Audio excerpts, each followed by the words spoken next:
here on the left, right underneath that construction line, I'm just going to go ahead and lightly build out this big oval.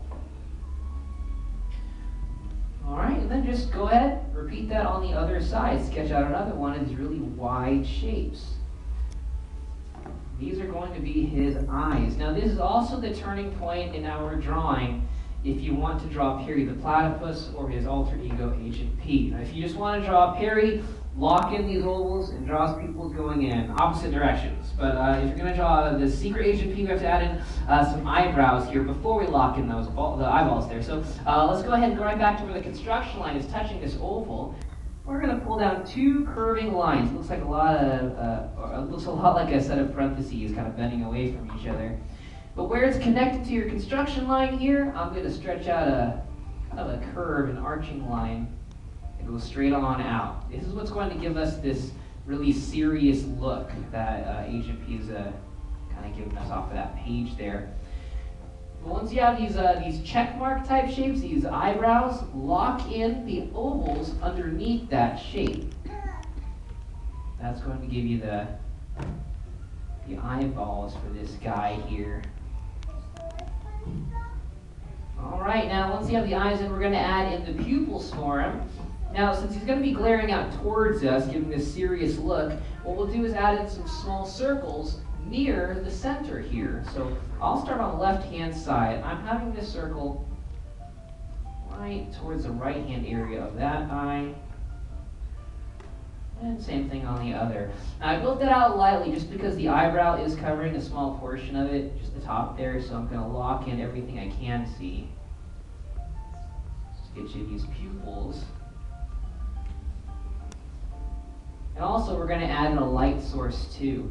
Now for this drawing, the light source form is right in front of his face. So we're going to add in some smaller circles inside these pupils here. And what we'll do is shade in everything outside of this. We're going to leave those small circles totally white. Just go ahead and shade in everything around it. Kind of weird donuts. Alright, so that's going to be that glare, his eyes looking at us. But the next step for drawing this platypus will be adding in his bill, and we're going to break this up. We'll start off with the top of his bill. It'll also be like the bridge of our noses here. And this looks like an upside down letter U, or kind of like this V. But we'll write in between these eyes and just throw in this shape. Now this is the top of that bill. This is also my favorite part of the drawing, because if you just leave it like that, you just have a really upset box.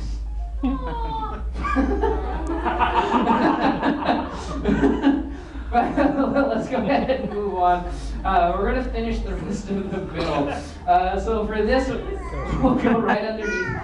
We're going to fix it, okay? We're going to go underneath this shape, and we'll stretch out this really big rainbow shape.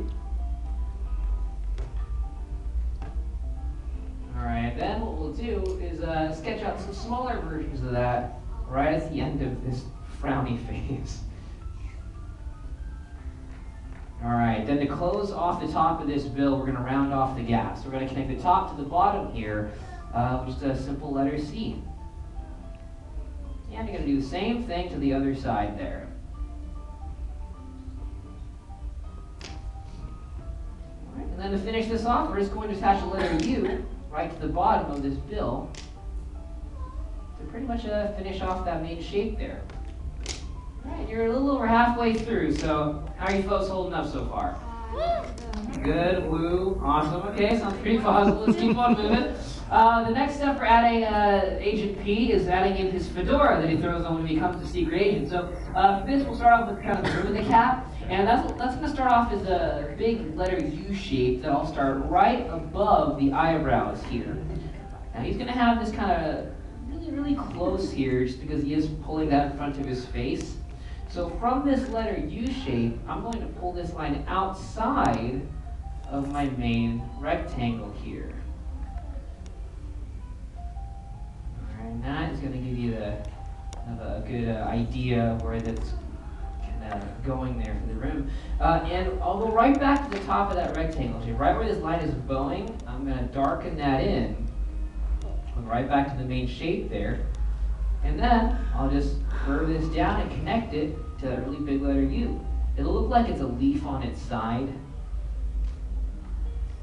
But that is going to give you that cap. Now to finish off the rest of the fedora, I'll actually go right back to the main lines that I drew earlier for the rectangle on the sides and continue those up. I'm going to lightly build through here, sketch out the top of this cap. Just pulling up the lines a little bit. Then I'm going to connect these together with a line really similar to the start of that bill there. It's just another upside down letter V shape. And that'll finish off the base shape. And then just go ahead and lock in your favorite lines there. Again, it's always better to start off lightly.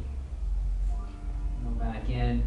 Also, there's a band that goes right across this cap there. So what we'll do for that is just stretch out another hill shape, a lot like that first one that we drew. Right side of that main shape there.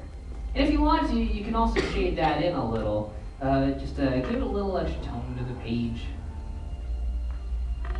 A little FYI for you, Agent P is well skilled in the ancient martial art of Platyjitsu. FYI for you. Now, to finish off our drawing of this secret agent here, we're just going to go right back to that original rectangle and lock in everything that you can see. So, in between this cap to the eye, and the eye to the bill, and the bill to the bottom there. Do that on the opposite side too, and that's pretty much it. Now it's really just some cleanup work. Going back and locking in the other lines that may have faded, anything that you want to